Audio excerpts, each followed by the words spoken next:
Shri K Anilkumar, പ്രതിപക്ഷ നേതാവിനെ വിഴിഞ്ഞം പദ്ധതിയുടെ കമ്മീഷനിങ് ചടങ്ങിൽ ഞങ്ങൾ ഉൾക്കൊള്ളിച്ചിരുന്നു.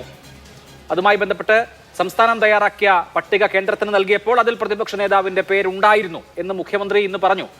അത് പ്രതിപക്ഷ നേതാവിനെ അറിയിച്ചിട്ടുണ്ടോ? അദ്ദേഹം പത്രത്തിൽ കണ്ടത് പ്രതിപക്ഷ നേതാവിന് ക്ഷണമില്ലെന്നാണ്. ആ വാർത്ത വന്നതിന് ശേഷം ഉച്ചയ്ക്ക് അദ്ദേഹത്തിന്റെ ഓഫീസിലേക്ക് ചൊവ്വാഴ്ചത്തെ ദിവസം കത്ത് കൊടുക്കുന്നു, തിങ്കളാഴ്ചയിലെ തീയതി വെച്ചിട്ട്. ആ തീയതിയിൽ വന്നിട്ടുള്ള കത്തിൽ തന്നെ പറയുന്നത് താങ്കളുടെ മഹനീയ സാന്നിധ്യം പ്രതീക്ഷിക്കുന്നു എന്നുള്ളതാണ്. എന്ന് പറഞ്ഞാൽ വരാൻ താല്പര്യപ്പെട്ട് വിളിച്ച വിളിയൊന്നുമല്ല. ഇപ്പൊ നമ്മൾ കല്യാണം ക്ഷണിക്കുമ്പോൾ വലിയ താല്പര്യമില്ലാത്ത ആളുകളെ ക്ഷണിക്കുന്ന മട്ടിലുള്ള ഒരു ക്ഷണമാണ് അദ്ദേഹത്തിന് നൽകിയത്. വിഴിഞ്ഞം പോലൊരു പദ്ധതി കമ്മീഷൻ ചെയ്യുമ്പോൾ മുഖ്യമന്ത്രി പറയുന്നു അത് നാടാകെ ക്രെഡിറ്റ് അവകാശപ്പെടുന്ന ഒരു പദ്ധതിയാണ് എന്ന്. അപ്പൊ നാടിനാണ് ക്രെഡിറ്റ് എങ്കിൽ എല്ലാവരെയും ഉൾക്കൊള്ളിക്കാനുള്ള ബാധ്യത, അവർ പ്രധാനപ്പെട്ട അതിഥികളാണെന്ന് ബോധ്യപ്പെടുത്തിക്കൊണ്ട് ഉൾക്കൊള്ളിക്കാനുള്ള ബാധ്യത സംസ്ഥാന സർക്കാരിന് ഉണ്ടായിരുന്നില്ലേ?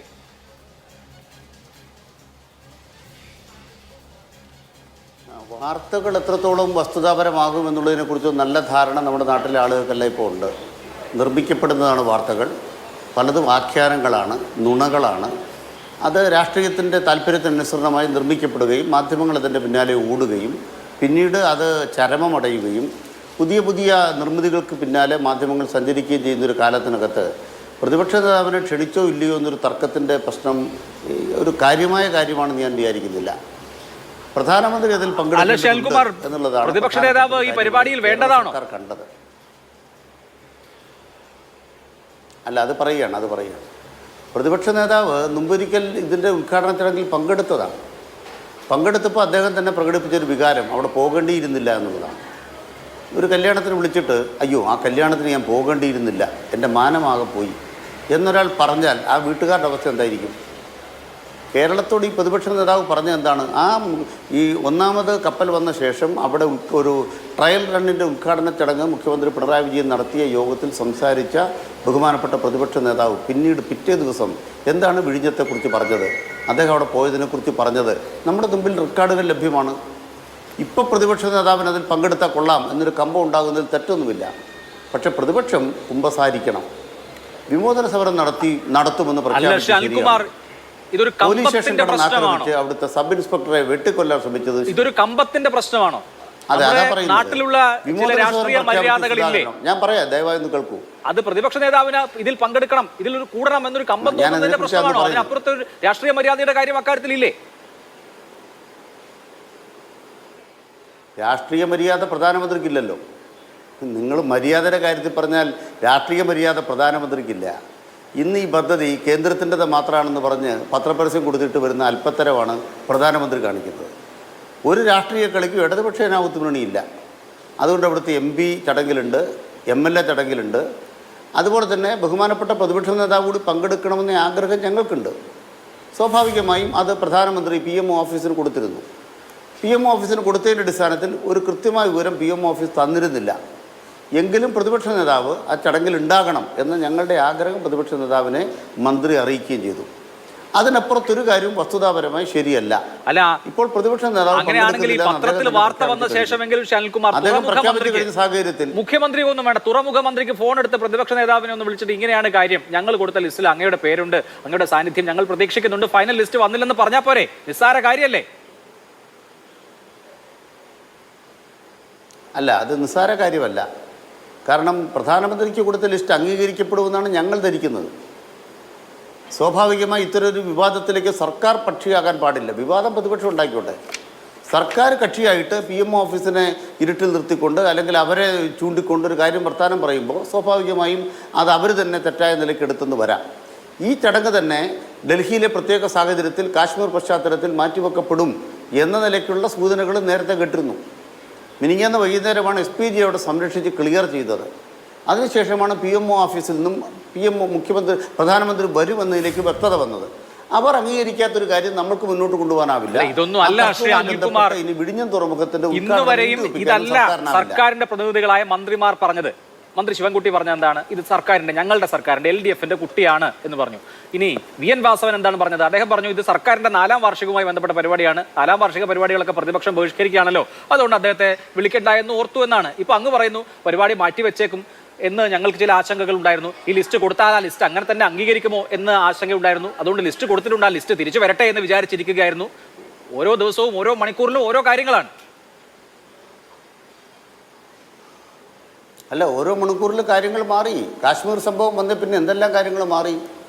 പ്രധാനമന്ത്രി വരുമെന്ന് വല്ല ഉറപ്പുണ്ടായിരുന്നു? ഒരു ഉറപ്പും നമുക്കുണ്ടായിരുന്നില്ല.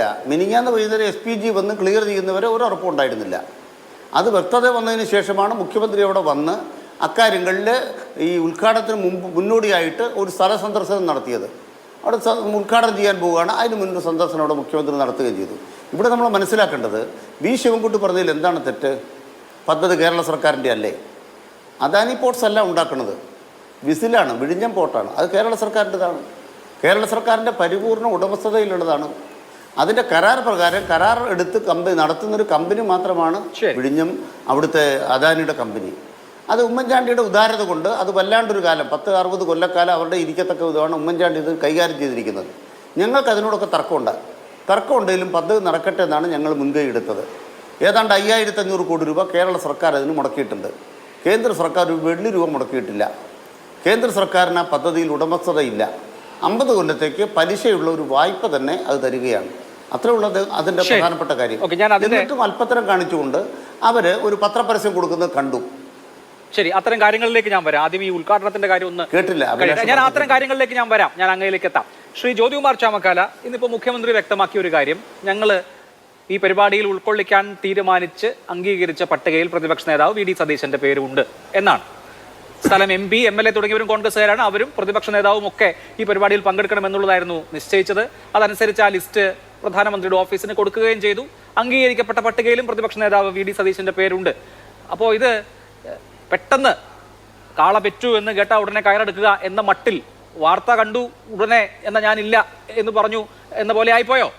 ഇതൊരു പൊതു പദ്ധതിയാണ്, കേരളത്തിന്റെ പദ്ധതിയാണ്. അപ്പോൾ ഇതുപോലത്തെ ഒരു ചടങ്ങിൽ പ്രതിപക്ഷ നേതാവും പങ്കെടുക്കേണ്ടതല്ലേ? അദ്ദേഹം ബഹിഷ്കരിച്ച് മാറി നിൽക്കേണ്ട കാര്യം വല്ലതും ഉണ്ടോ? കാള പറ്റോ അതോ പശു തന്നെയാണോ പറ്റത്, ഈ പ്രസവം നടന്നിട്ടുണ്ടോ എന്നൊക്കെ കൃത്യമായ മറുപടി ആദ്യം ഉണ്ടാകണ്ടേ? ഇവിടെ നോക്കൂ, ഇവിടെ ഈ വിഷയവുമായി ബന്ധപ്പെട്ട് ഞങ്ങൾ എന്തെങ്കിലും വിവാദത്തിനാണോ ആദ്യം പോയിട്ടുള്ളത്? ഇവിടെ അദ്ദേഹത്തെ ക്ഷണിച്ചില്ല എന്ന് ബോധ്യപ്പെട്ടപ്പോൾ പ്രതിപക്ഷ നേതാവിനെ ക്ഷണിച്ചിട്ടില്ല എന്നുള്ള വാർത്ത പുറത്തു വന്നു.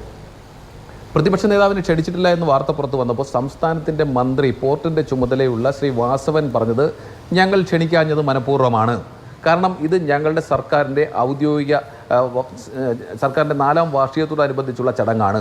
ആ വാർഷിക പരിപാടികൾ UDF ബഹിഷ്കരിച്ചിരിക്കുന്നത് കൊണ്ടാണ് സംസ്ഥാനത്തിൻ്റെ പ്രതിപക്ഷ നേതാവിനെ വിളിക്കാത്തത് എന്ന് നമ്മളോട് സംവദിച്ചത് ഈ സംസ്ഥാനത്തിൻ്റെ പോർട്ടിൻ്റെ മന്ത്രി കൂടിയായ ശ്രീ വാസവനല്ലേ? അപ്പോൾ ഈ വാർത്തകൾ ആരെങ്കിലും ഉണ്ടാക്കിയതാണോ? അനിൽകുമാർ പറയുന്ന കേട്ടല്ലോ, ഈ വാർത്തകൾ വസ്തുതാപരമല്ല, ഇതെല്ലാം ആരെങ്കിലും ഉണ്ടാക്കിയതാണെന്ന്. അല്ലല്ലോ, നമ്മളോട് പറഞ്ഞതിൻ്റെ ബൈറ്റ് നിങ്ങളുടെ കൈവശമില്ലേ? അപ്പോൾ സംസ്ഥാനത്തിൻ്റെ മന്ത്രി ഒരു ഘട്ടത്തിൽ പറയുന്നു ഞങ്ങൾ ക്ഷണിക്കാഞ്ഞത് മനഃപൂർവ്വമാണ്, അതിന് കാരണം ഇന്നതാണെന്ന് പറയുന്നു. ഒന്ന്. പിന്നീട് പറയുന്നു ഞങ്ങൾ കേന്ദ്രത്തിലേക്ക് ലിസ്റ്റ് കൊടുത്തിരുന്നു, പ്രധാനമന്ത്രി അത് അംഗീകരിച്ച് തന്നില്ല, അല്ലെങ്കിൽ പ്രധാനമന്ത്രിയുടെ ഓഫീസ് അംഗീകരിച്ച് തന്നപ്പോൾ പ്രതിപക്ഷ നേതാവിനെ വെട്ടിയെന്ന് അദ്ദേഹം പറയുന്നു. മുഖ്യമന്ത്രി പറയുന്നു അങ്ങനെയൊന്നുമല്ല, ഞങ്ങൾ ലിസ്റ്റ് കൊടുത്തിട്ടുണ്ട്, അതിനകത്ത് അദ്ദേഹത്തിൻ്റെ പേരുമുണ്ട്, ആ പേര് അംഗീകരിച്ചിട്ടുണ്ടോ ഇല്ലയോ എന്ന് ചോദിച്ചപ്പോൾ വ്യക്തത വരുത്താതെ എന്തൊക്കെയോ പറഞ്ഞു പോകുന്നു. അതിനപ്പുറത്തേക്ക് ഇതിനകത്തൊരു സുതാര്യത ഉണ്ടാകുന്നില്ല. ഈ രാജ്യത്തിൻ്റെ സ്വപ്ന പദ്ധതി, സംസ്ഥാനത്തിൻ്റെ സ്വപ്ന പദ്ധതി എന്ന് പറയുമ്പോൾ ഇത്തരത്തിലൊരു ഉദ്ഘാടന ചടങ്ങിൽ ഇറക്കുന്ന നോട്ടീസിനെ സംബന്ധിച്ച് പോലും ഇവിടെ ഭീകരാക്രമണം ഉണ്ടായതുകൊണ്ട് പ്രതിപക്ഷ നേതാവിനെ വിളിക്കണം വേണ്ട കാര്യത്തിൽ ആശങ്കയുണ്ട് എന്ന് പറയുന്ന അനിൽകുമാറിനെ പോലെ അല്ലല്ലോ ഉണ്ടാകേണ്ടത്. ഒരു പ്രധാനപ്പെട്ട ഫംഗ്ഷൻ നടക്കുമ്പോൾ അതിൻ്റെ ഉദ്ഘാടനവുമായി ബന്ധപ്പെട്ട് PMO ഇത് എത്രയോ SPGയും അതുമായി ബന്ധപ്പെട്ട സുരക്ഷാ ക്രമീകരണങ്ങളുമുള്ള എത്രയോ ചടങ്ങുകൾ, എത്രയോ പ്രധാനമന്ത്രിമാർ, എത്രയോ പ്രസിഡന്റുമാർ, എത്രയോ ഉപരാഷ്ട്രപതിമാർ ഈ സംസ്ഥാനത്ത് വന്ന് എത്രയോ ചടങ്ങുകൾ ഉദ്ഘാടനം നടത്തിയിട്ടുണ്ട്. അത്തരത്തിൽ ഉദ്ഘാടനം നടത്തുമ്പോഴെല്ലാം അതിനെ കാലയെ കൂട്ടി ഇത്തരം കാര്യങ്ങളെ സംബന്ധിച്ചൊരു ധാരണ ഉണ്ടാകാറുണ്ട്. ആ ധാരണ ഉണ്ടാകുമ്പോൾ അതിൽ ബന്ധപ്പെട്ടവരെ അറിയിക്കാറുണ്ട്. 2-ാം തീയതി നടക്കുന്ന ഉദ്ഘാടനത്തിന് 1-ാം തീയതി രാത്രി 12 മണിക്കല്ലോ ക്ഷണിക്കേണ്ടത്. സ്വാഭാവികമായി അങ്ങനെയല്ലോ പ്രധാനമന്ത്രിയുടെ ഒരു ചടങ്ങ് നടത്തുന്നത്.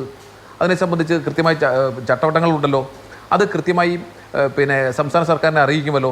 സംസ്ഥാന സർക്കാർ കൊടുക്കുന്ന പട്ടികയിൽ ചില അവരുടെ സജഷൻസ് കൂടി വെച്ചുകൊണ്ട് അങ്ങോട്ടും ഇങ്ങോട്ടും ചില കമ്മ്യൂണിക്കേഷൻസ്, അത് ഇമെയിൽ വഴിയാണ് പ്രത്യേകിച്ച് ഇപ്പോൾ, ആ ഇമെയിൽ വഴി കമ്മ്യൂണിക്കേഷൻസ് നടത്തി വളരെ ഫാസ്റ്റായിട്ട് PMO പ്രൈം മിനിസ്റ്റേഴ്സ് ഓഫീസൊന്നും അത്ര ലാഗ് ചെയ്ത് ഇത്തരം കാര്യങ്ങൾ തീരുമാനമെടുക്കുന്ന ഓഫീസാണെന്നുള്ള വിശ്വാസമൊന്നും എനിക്കില്ല. അങ്ങനെയാണെങ്കിൽ അങ്ങനെ ആകാനും പാടില്ല. അപ്പോൾ ഇത്തരം കാര്യങ്ങളെ സംബന്ധിച്ച് കൃത്യമായി ഒരു വ്യവസ്ഥാപിതമായ മാർഗമുണ്ടായിരിക്കെ ഇപ്പോഴും ഇതിനെ സംബന്ധിച്ചൊരു ക്രിസ്റ്റൽ ക്ലിയർ ആയിട്ടൊരു ക്ലാരിറ്റി വരുത്തിയെന്ന് താങ്കൾക്ക് തോന്നുന്നുണ്ടോ അഭിലാഷേ? പ്രതിപക്ഷ നേതാവിനെ ക്ഷണിച്ചിരുന്നോ? ഞങ്ങളെ സംബന്ധിച്ച് എന്താ ഉള്ളത്? ക്ഷണിച്ചിട്ടില്ല എന്ന് സംസ്ഥാനത്തിൻ്റെ മന്ത്രി പറഞ്ഞതിന് ശേഷം വിവാദമായി കഴിഞ്ഞപ്പോൾ ഒരു കത്ത് കിട്ടിയിട്ടുണ്ട്. ആ കത്തിലെ വാചകങ്ങൾ നമ്മുടെ മുമ്പിലുണ്ട്. എല്ലാവരും വിളിച്ച കൂട്ടത്തിൽ നിങ്ങളെയും വിളിച്ചിരിക്കുന്നു. നിങ്ങൾക്ക് എന്താണ് ജോലി ചെയ്യുന്നോ, നിങ്ങൾ അത് വേദിയിലുണ്ടോ, സദസ്സിലാണോ, നിങ്ങൾക്ക് എവിടെയാണ്, ഒരു കാര്യവും പറഞ്ഞില്ലല്ലോ. അങ്ങനെയല്ലല്ലോ അത് വേണ്ടത്, അങ്ങനെ ആയിരുന്നല്ലോ മുൻകാലങ്ങളിൽ.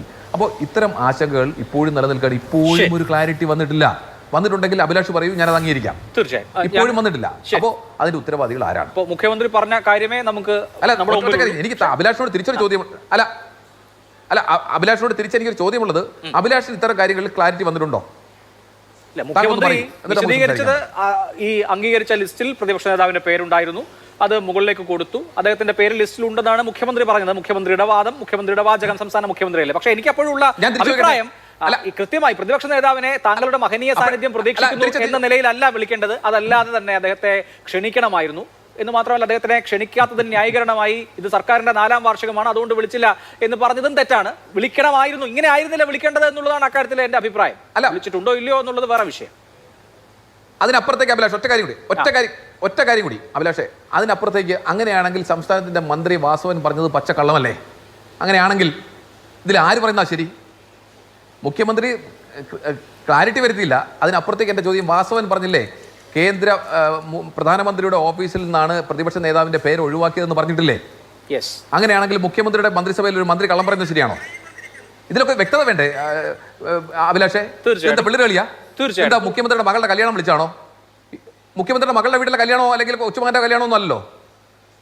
ഈ സംസ്ഥാനത്തിന്റെ ഒരു പ്രോജക്റ്റ്, അതിനകത്ത് ഞങ്ങളുടെ പങ്ക് വളരെ സ്പഷ്ടമായിരിക്കെ ശ്രീ ഉമ്മൻചാണ്ടിയുടെ ഇടപെടൽ, ഉമ്മൻചാണ്ടിയാണ് ഈ പോർട്ടിന്റെ ഉപജ്ഞാതാവെന്നിരിക്കെ, അദ്ദേഹത്തിന്റെ കാർമ്മികത്വത്തിലാണ് ഇതെല്ലാം നടന്നിട്ടുള്ളതെന്നിരിക്കെ അദ്ദേഹത്തിനെയും അദ്ദേഹത്തിന്റെ പാർട്ടിയെയും അവഗണിച്ചുകൊണ്ട് പോകുന്നു. എന്താ ഇവിടെ ഞാൻ ഒന്നുകൂടെ പറഞ്ഞ അവസാനിപ്പിക്കട്ടെ, ഇവിടെ അൽകുമാർ പറഞ്ഞല്ലോ ആദ്യം വിളിച്ചിരുന്നു, പിന്നീട് ഞങ്ങൾ വരേണ്ടിയിരുന്നില്ല എന്നൊക്കെ പറഞ്ഞു എന്ന്. ആ പ്രതിപക്ഷത്തെ സംബന്ധിച്ച് നിങ്ങൾക്ക് ഓശാന പാടുകയല്ല ജോലി. നിങ്ങളുടെ ഭാഗത്ത് മിസ്റ്റേക്ക് ഉണ്ടെങ്കിൽ ഞങ്ങളത് ചൂണ്ടിക്കാണിക്കും. അതിനാണ് ഔദ്യോഗികമായി ജനാധിപത്യത്തിൽ ഇത്തരത്തിൽ പ്രതിപക്ഷ നേതാവിന്റെ ഒരു പദവി ഉള്ളത്. ആ പദവിയിൽ ഇരുന്നുകൊണ്ട് എല്ലാത്തിനും സർക്കാരിന്റെ ചെയ്തികളെല്ലാം കണ്ണും പൂട്ടി സഹായിക്കണം, അനുകൂലിക്കണം എന്നാണോ? ഇവിടെ ഞാൻ ഇപ്പോഴും ഞങ്ങൾ ചോദിക്കുന്നു, 2019 പൂർത്തിയാകേണ്ടിരുന്ന പദ്ധതി 2025 ഉദ്ഘാടനം നടത്താൻ അത് തെറ്റായിപ്പോയി, നീണ്ടുപോയത് തെറ്റായിപ്പോയി എന്ന് പറഞ്ഞാൽ അത് കുറ്റമാണോ? അതിന്റെ പേരിൽ വിളിക്കത്തില്ലെന്നാണോ? അങ്ങനെയാണെങ്കിൽ അത്തരം തെറ്റുകൾ ആവർത്തിച്ചുകൊണ്ടേയിരിക്കും.